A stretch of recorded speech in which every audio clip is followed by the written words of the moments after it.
Assalamualaikum warahmatullahi wabarakatuh. Halo anak-anak, bertemu lagi dengan Bu Hestri. Bagaimana kabar kalian hari ini? Semoga kita semua selalu dalam keadaan sehat. Ibu akan menemani kalian pada kegiatan pembelajaran hari ini, masih melalui kegiatan belajar dari rumah. Walau kita masih belajar dari rumah, kita harus tetap mengikuti protokol kesehatan yang berlaku. Yuk kita dengarkan pesan berikut ini.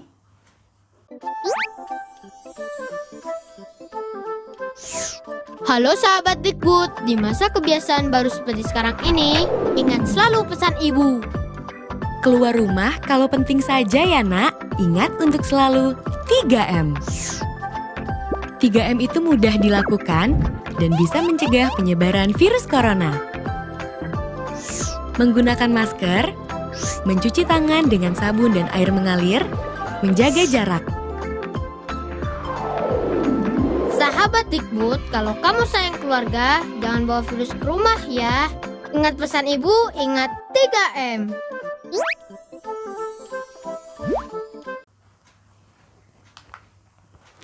Masih ingat ya pesan yang disampaikan tadi? Nah, sekarang ingat juga, apakah kalian sudah mandi?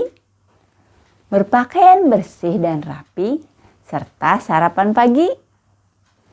Jika kalian sarapan pagi, akan membuat kalian menjadi lebih bersemangat.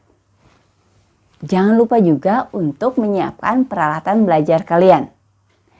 Jika sudah siap semuanya, mari kita berdoa menurut agama kita masing-masing, agar kita dimudahkan dalam memperoleh ilmu yang bermanfaat. Anak-anak, berdoa dimulai.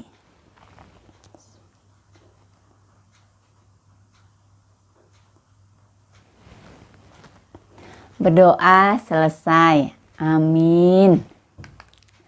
Anak-anak, hari ini kita akan melanjutkan tema 7 tentang perkembangan teknologi.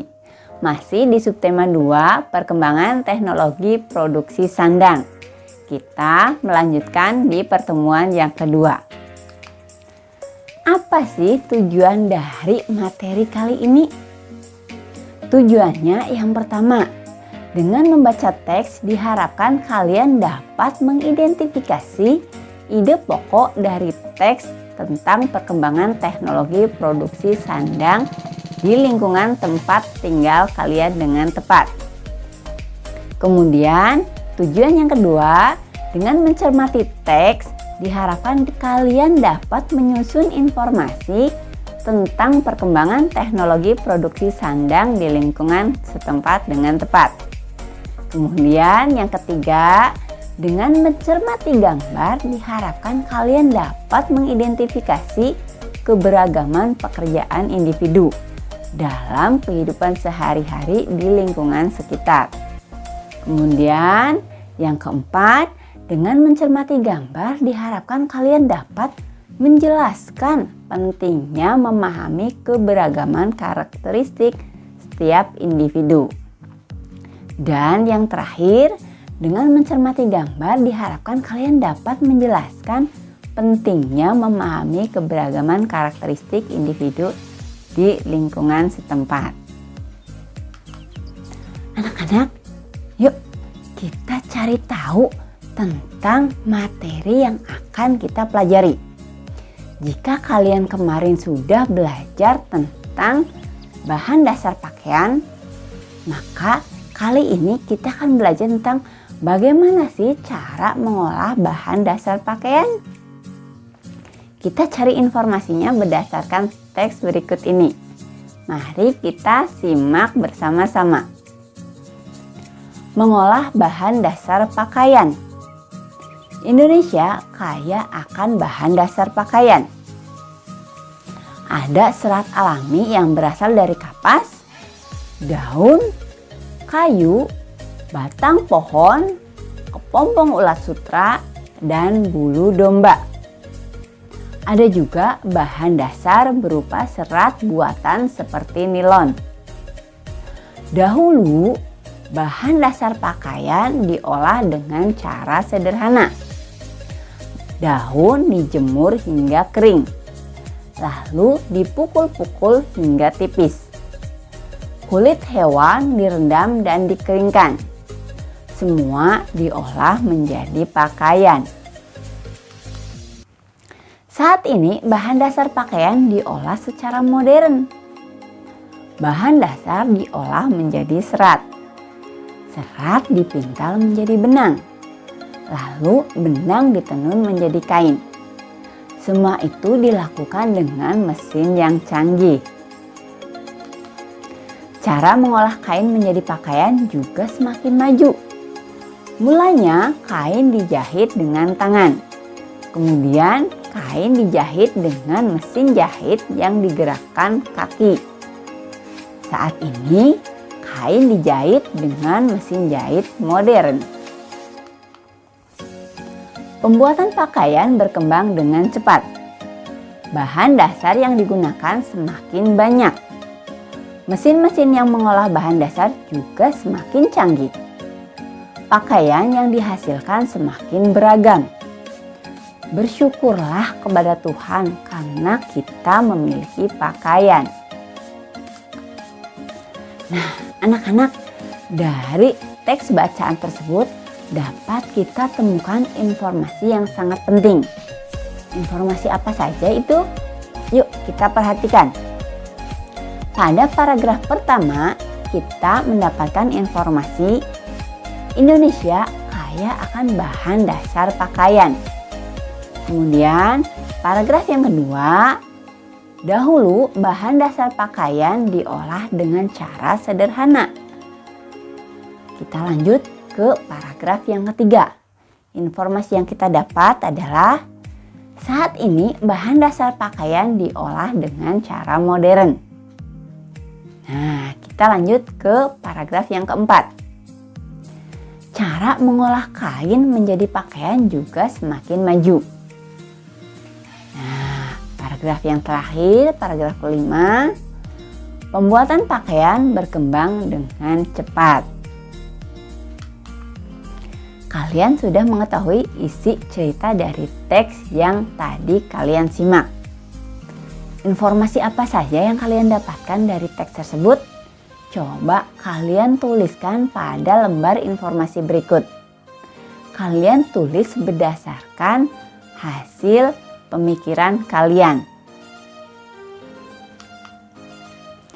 Anak-anak, pakaian yang kita kenakan tidak terlepas dari jasa orang-orang yang terkait dalam proses pembuatan pakaian. Siapa sajakah orang-orang tersebut? Nah, untuk mengetahuinya, sekarang coba kalian perhatikan gambar berikut. Banyak jenis pekerjaan dalam proses pembuatan pakaian. Pakaian berasal dari serat kapas, bulu domba, kepompong ulat sutra, dan masih banyak lainnya. Kemudian bahan tersebut dipintal menjadi benang. Benang kemudian dirajut atau ditenun menjadi kain. Kain yang sudah terbentuk lembaran kemudian disalurkan atau dijual oleh pedagang. Kain dibawa ke tukang jahit atau ke pabrik baju. Kain kemudian dibuat pola. Setelah dibuat pola, kain kemudian dijahit menjadi pakaian yang siap pakai. Pakaian kemudian disalurkan ke pemakai lewat toko pakaian atau langsung ke pemakai. Nah, anak-anak, dari proses tersebut kalian sudah paham ya siapa saja orang yang berjasa dalam proses pembuatan pakaian. Orang-orang dengan pekerjaan tersebut sangat membantu kita dalam memenuhi kebutuhan sandang kita. Sekarang kalian tuliskan pekerjaan orang tersebut dan tugas yang dilakukan dalam proses pembuatan pakaian. Sekarang jenis pakaian sangat banyak. Jenis pakaian disesuaikan dengan kebutuhan atau fungsinya. Seperti juga Lani. Lani memiliki berbagai jenis pakaian. Jenis pakaian apa saja yang dimiliki oleh Lani dan apa fungsinya? Yuk kita cari tahu informasinya dari teks bacaan berikut. Jenis-jenis pakaian. Lani sedang mengamati pakaiannya. Ternyata ia memiliki banyak jenis pakaian. Ada pakaian yang digunakan sehari-hari, ada juga pakaian yang ia gunakan pada waktu tertentu. Salah satu jenis pakaian Lani adalah seragam sekolah. Lani menggunakan seragam saat pergi ke sekolah. Teman-teman Lani juga mengenakan seragam saat ke sekolah. Mereka mengenakan seragam sesuai jadwal. Sepulang sekolah, Lani mengganti baju seragamnya dengan pakaian rumah. Lani memiliki berbagai jenis pakaian rumah. Lani mengenakan kaos, celana selutut, atau rok saat di rumah. Lani juga memiliki beberapa baju yang digunakan saat tidur. Lani memiliki baju yang dipakai untuk berolahraga. Lani mengenakan baju olahraga yang sesuai dengan ukuran tubuhnya. Bahan baju olahraga Lani mudah menyerap keringat. Lani dapat bergerak bebas dengan baju olahraganya. Lani memiliki beberapa baju yang digunakan untuk waktu tertentu. Ada baju hangat yang digunakan saat udara dingin. Ada juga gaun yang biasa digunakan saat pergi ke pesta. Lani bersyukur memiliki cukup pakaian. Ia teringat orang zaman dahulu yang hanya memiliki satu jenis pakaian. Lani menyayangi semua pakaiannya. Ia memakainya dengan hati-hati agar tidak cepat rusak. Sekarang sudah tahu kan informasinya? Ya, informasi pada paragraf pertama yaitu Lani sedang mengamati pakaiannya. Kemudian pada paragraf kedua, salah satu jenis pakaian Lani adalah seragam sekolah. Paragraf ketiga, sepulang sekolah, Lani mengganti baju seragamnya dengan pakaian rumah. Pada paragraf keempat, Lani memiliki baju yang dipakai untuk berolahraga. Paragraf kelima, Lani memiliki berbagai baju yang digunakan untuk waktu tertentu. Dan pada paragraf ke-6, Lani bersyukur memiliki cukup pakaian. Nah, anak-anak, sekarang coba kalian diskusikan dengan ayah atau bunda jenis-jenis pakaian saat ini. Tuliskan hasil diskusi kalian pada tabel berikut. Contoh yang pertama adalah jenis pakaiannya pakaian seragam sekolah. Contohnya ada seragam putih merah, batik, pramuka, dan olahraga. Sekarang coba kalian lanjutkan untuk yang nomor 2 sampai dengan yang nomor 6. Cara berpakaian orang berbeda-beda. Siti selalu memakai kerudung dan baju yang menutup seluruh tubuhnya. Lani dan Dayu senang memakai celana selutut dan kaos lengan pendek. Meskipun berbeda dalam cara berpakaian, mereka tetap berteman baik.